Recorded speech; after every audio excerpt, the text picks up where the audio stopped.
back to the Rich Eisen Show. My compadre from the NFL Network joining me here. You can catch him on NFL Game Day Live every single Sunday and at the tail end of NFL Game Day morning with some great players-only conversations you've been having with Marshall, Michael, and Kurt on that show on NFL Network. Good to see you again. Eric Davis, how are you, man? I'm great, man. Hold it on. So for the television audience that just saw, you have not run an Oklahoma drill since Jacksonville State? Since Jacksonville State, 1980. Actually, it's probably 80. It was not even my senior year. Probably my junior year in college, the last time I ran one. What do you make of Dan Campbell, former tight end for 4 teams in this league, 3 days removed of being a tight ends coach? Now he's thrust into the spotlight to be the coach of the Dolphins for the next 8 games at the very least.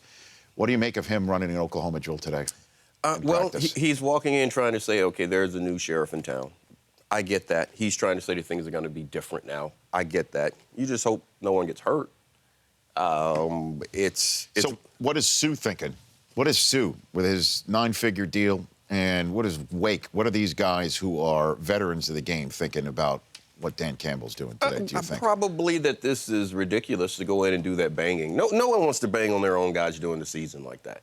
You don't. You do enough of that on Sundays. So you really don't want to do it, but you also understand now that things are going to be different, and you wonder who's going to be around and what's going to happen. That's what happens when you fire a coach this early in the season.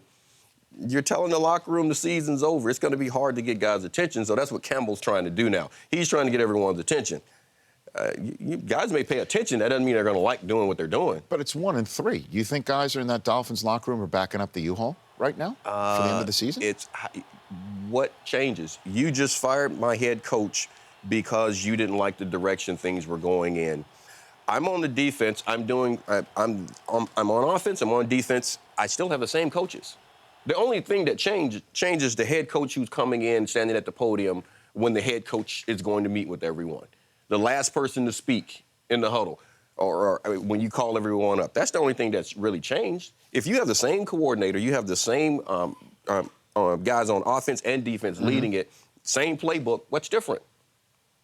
What's really? I guess the culture is what he was saying, and maybe that's what he's talking about with an Oklahoma drill right now. Is it safe to say that Campbell might have been sitting there in some practices and some meeting rooms with the tight ends coach and saying, Coach is being a little too soft on the players? That's in the back of his head? That's possible, but the coach coming out, I don't know how that's going to change the execution on the field. Coming in and saying that all of a sudden, guys, what we're going to do is we are going to beat the mess out of each other. We're going to beat the crap out of each other at practice. Okay, guess what? You need to get mad at the Jets.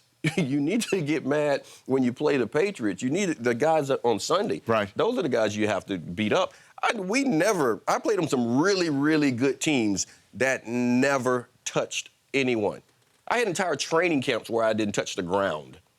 Literally didn't touch the ground.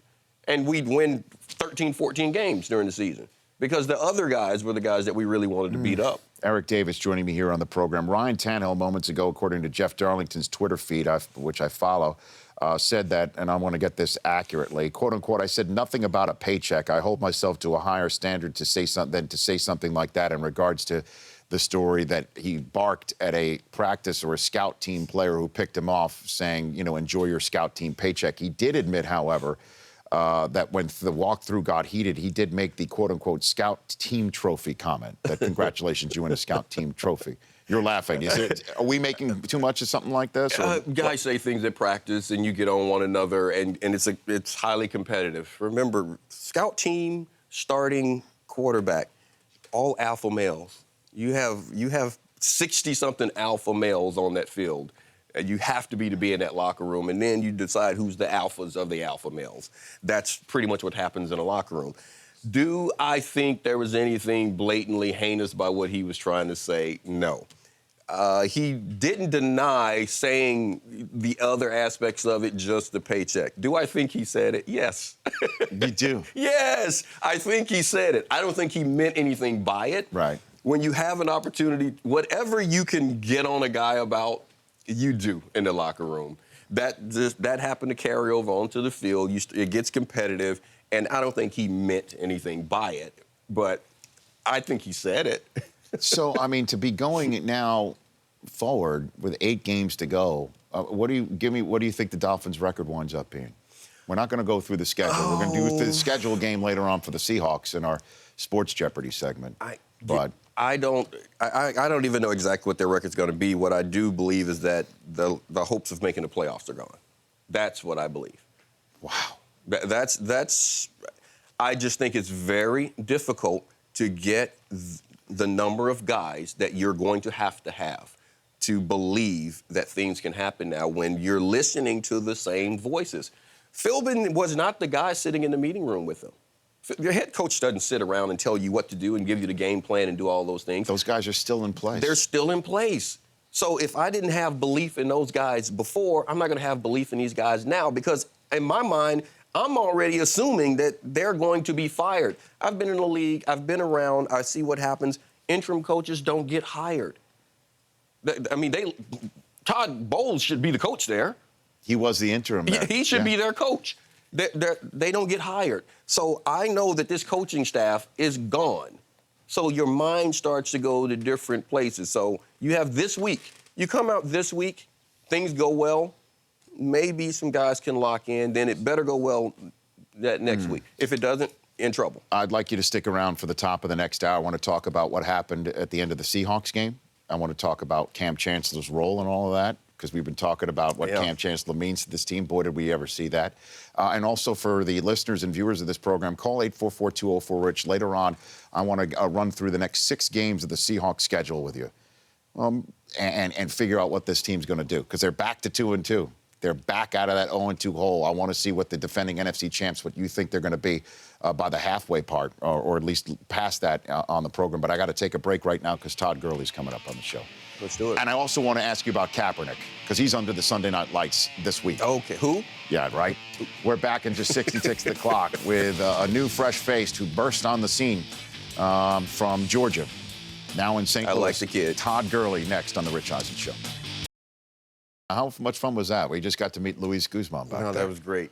Incredible actor. Incredible actor. You know, it's right. I mean, I mean, he's just been in so many cool movies, and he's always really, really good. He's great in them. Brockman, read some off right now. You want some of the obscure ones or some of his? Just keep going. Some of his hits. He had an uncredited as a bystander and batteries not included. Wow. Come on, man. Let's start with the Crocodile. Okay, all right. Let's start with the ones. Recently, We're the Millers, which was hilarious. Okay, so you want me to go Boogie Nights, Taking of Pelham 1, 2, 3, Anger Management, Del Tufo's favorite, Carlito's Way. Yeah. Yeah. He did a show on HBO a few years ago, How to Make It in America, that I thought was one of the best shows. It was only did 2 seasons and then stopped, but I love that show. He's great in everything. He's in Code Black on CBS, and that's what he's here to talk about. He's also a Yankee guy, Jet guy. So And he's just cool. He's talking to. He's just a cool The dude. Substitute with Tom Berenger. Yes Man, that Jim Carrey movie. He was the guy who was going to jump off the building. Beverly Hills, Chihuahua. Beverly Hills, Chihuahua, everybody. Good stuff. So Luis Guzman's going to be here in short order. Deshaun Jackson has returned to practice for the Washington Redskins, warming up with teammates right now as the Redskins at 2-2, they got their hands full at Atlanta this week. Yeah, but having week D-Jack 5. back, that helps. That does help.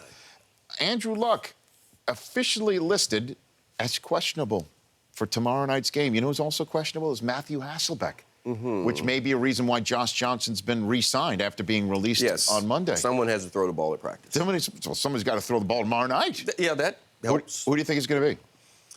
Yeah, we have no idea. I have no idea, but if Luck is not there, then he's not hurt, he's injured. And that's what is that? reason to be concerned. Give me the well, you can play hurt. Guys can play. It's a professional sport, football. You have to learn to play hurt. You can't play injured. When you're injured, now you have to rehab. You have to take time off. You have to get it fixed, whatever the issue is. And there's a major difference in playing hurt and trying to play injured. So if he's injured, you can throw the season away if you throw him out there. So that's what we'll have to figure out. If he's hurt, I would be concerned about an injury to his shoulder. In this first quarter of a season that's been all about the injured quarterbacks, Eric Davis, I said this on the air the other day, I'll repeat it for you right now. The only backup quarterbacks who have won a game in place of the injured starter this year, Matthew Hasselbeck, Jonathan Manziel. Those are the two. That's it. Everyone else is lost. Whedon hasn't won yet. Luke McCown didn't win his game. Everyone is in trouble if you lose your starting quarterback. Ted Marchibroder, back in the day when he was coaching the Colts, was asked why does he allow Peyton Manning to take every snap, and he said, if I lose Peyton Manning, I'm screwed. Why would I practice being screwed? I cleaned it up. And I thought that was the best quote ever. Why would I practice being? Yes. It was like, why?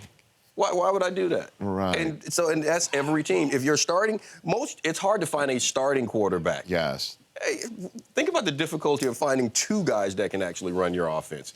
It's a very rare thing. Eric Davis joining me here on the Rich Eisen Show. So when you saw Calvin Johnson fumble that football, what'd you think when you saw him fumble that football? Cam, that's what he does. What a play.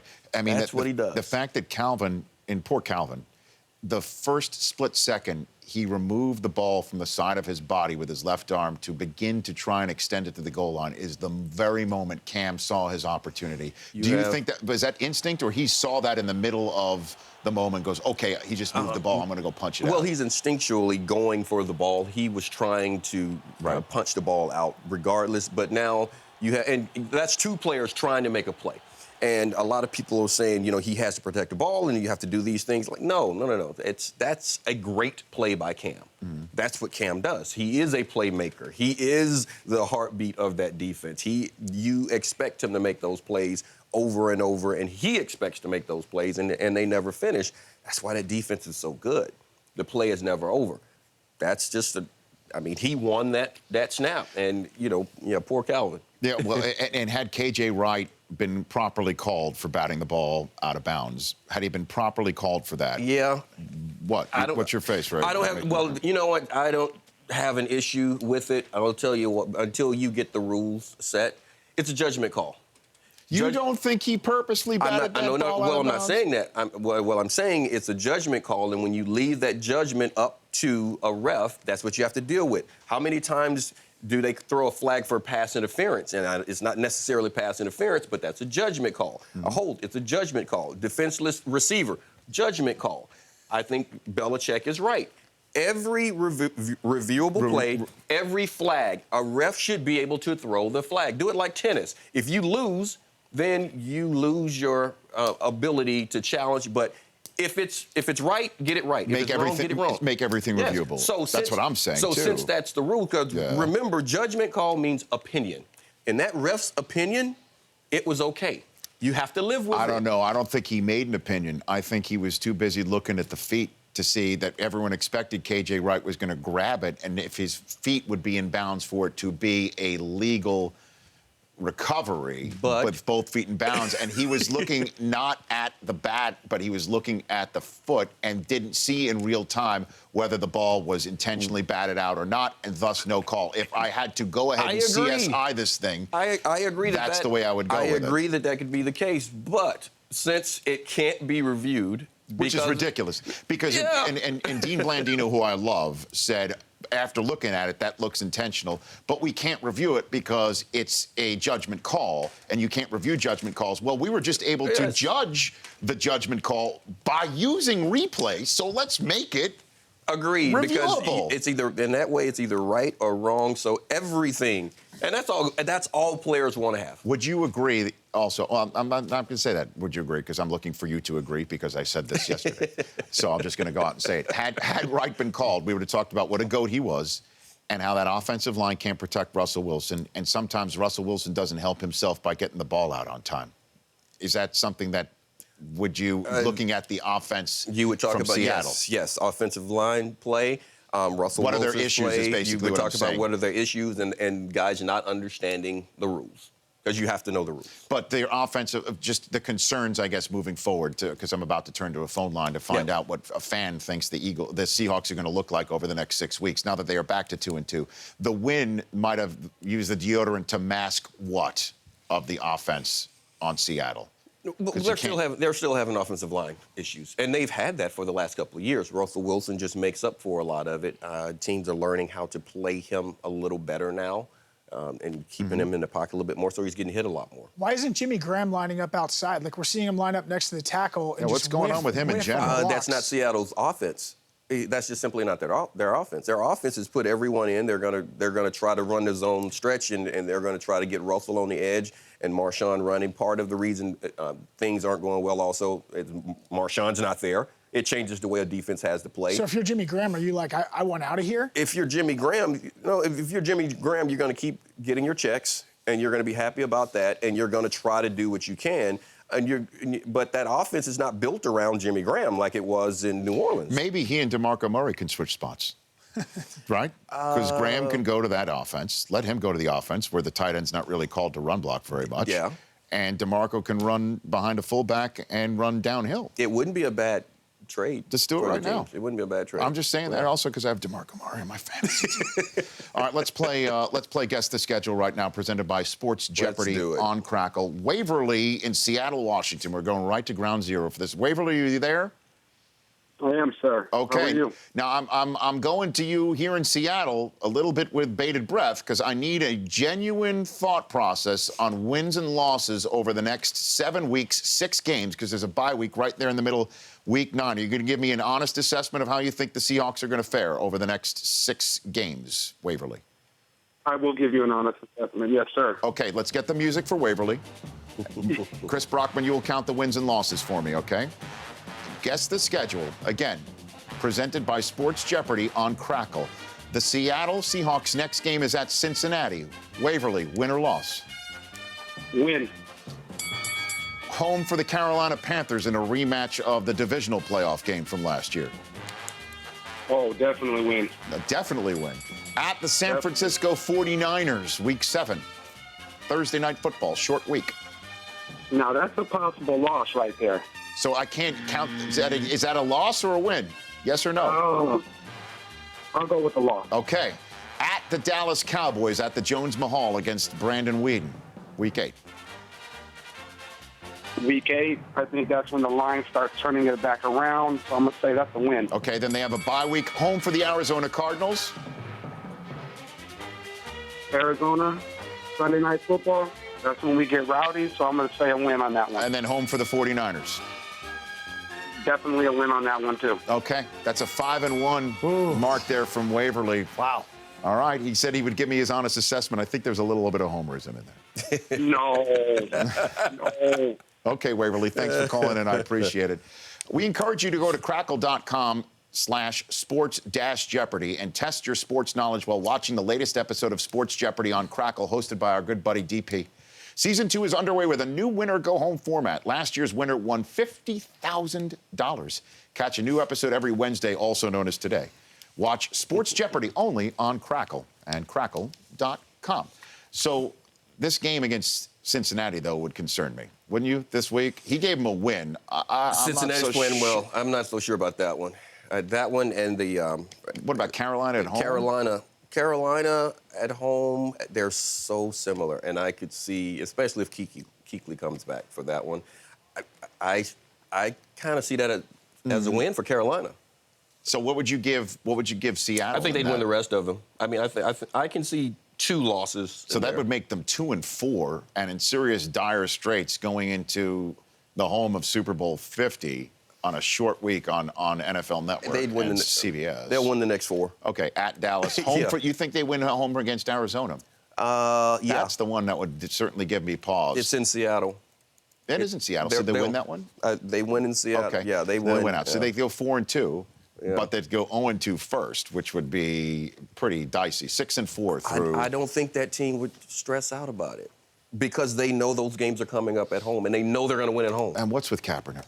What's going on with him, man? Oh, well, I mean, absolutely a lot of pressure. He's stressing. Regressing. There's no 2 ways about it. He's pressing. Things aren't working. The run game's not working. Offensive line play is not there. His mechanics aren't there. They're trying to build it around him. And at this point, at this stage, I don't think he's ready for them to run the offense through him. There's no run game. What happened to it's Carlos effective. Hyde after week 1? What happened with him? Well, now teams see what you're doing. They came out as a new blocking scheme. It was a man scheme before. It's a zone scheme. Teams come out, they see what you're doing. Now they're going to play that. And that's what happens in this league. You know, once you do it, you put it on film. Now you have to show that you can do it repeatedly. And teams are going to stop that one play that you ran over and over for success, with success in that previous game, you can't run that one. You can try, but we're going to be prepped for it. It's not working right now. There's no chance they pull him for Gabbert, is there? Is there any chance? Oh, come on, man. For Gabbert? Yeah, dude, it's dreadful. What we're seeing right now is positively beyond awful. There's no other way to put it. So Gabbert fixes it? I don't know. I Well, know just he the mere doesn't. fact of what happens. The conversation we hear all the time. I know, Sometimes this it's better to sounds- sometimes watch. but this- Sometimes it's better to just have the confidence. who said I don't know that? that sometimes you just shake it up. Well, this is To give a wake-up call. It's going to sound so disrespectful, and I don't mean it to be this way. But Great caveat. it's- Now be disrespectful. Now you can be disrespectful. I've seen Blaine Gabbert play. It's not going to fix anything. It's Blaine Gabbert. So would Tom Sula use the March of Broda statement in practice right now? Possibly. Pretty much. Pretty much. Right. You have your starting quarterback. You decided this is who you're going to have. You went out and you got Torrey Smith, and you have Anquan Bolden. You have Vernon Davis at the tight end. Make some plays. He has to throw balls. I mean, he threw one great ball to Torrey Smith down the sideline last week, and then he short hopped the next ball. He has to be consistent, and he has to play better, and a lot of it is on Cap. Quarter post best team in the league is who? Who's the best team in the league? You've got your many 4-0 choices, and then there's a 3-0 team coming off a bye week that visits Dallas in New England. Who's your best team so far? Yikes. I'm going to say best team so far. New England. You're going to go New England? I'll go New England, but it's hard not to say Green Bay. I think Green Bay is going to win the Super Bowl. I started off saying that. I'm still on it. You still on Pittsburgh, too? I'm still. I think Pittsburgh. I'm still on Pittsburgh. Mike Vick in San Diego. I'm still on Pittsburgh. You know it's not Michael Vick, right? You know? It's not Michael. It's Mike. It's Mike. It's Mike. Mike. That's what he wants to know. That's what he wants to know. I'll call him Mike. Do you want to answer the poll question before we let you go? Eric Davis, RichEisenshow.com. I'll do what I can. Let's Go see. for Let it. me answer. All right, Eric. So say it doesn't work out for Dan Campbell in Miami, right? Who should be the next Dolphins head coach? Don Shula, Nick Saban, Al Pacino from Any Given Sunday, or Ray Or Finkel? is it Ray Finkel? Let's go Ray Finkel. There you go. Laces out. That's it. Is he in charge now, or is it still Al Pacino in front? Now, Ray Finkel has overtaken Pacino 39%. Saban still in the cellar? The voice of the fan. Saban is at 12%. Why would Saban leave? Come on.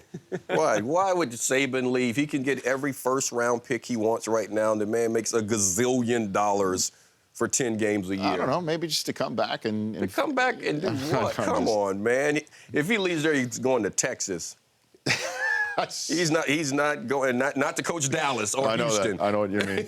That's Eric Davis. Catch him on NFL Game Day Live at 1 p.m. Eastern Time every Sunday. Also on NFL Network shows throughout the week. And joining me here on the program on Wednesdays, to Fat Mouth. Thank you, sir. Fat Mouth Wednesdays, man. We'll see you on Sunday Game Day morning for the players only. I'll be there in the last hour of the show. The Rich Eisen Show, weekdays at noon Eastern. On Audience.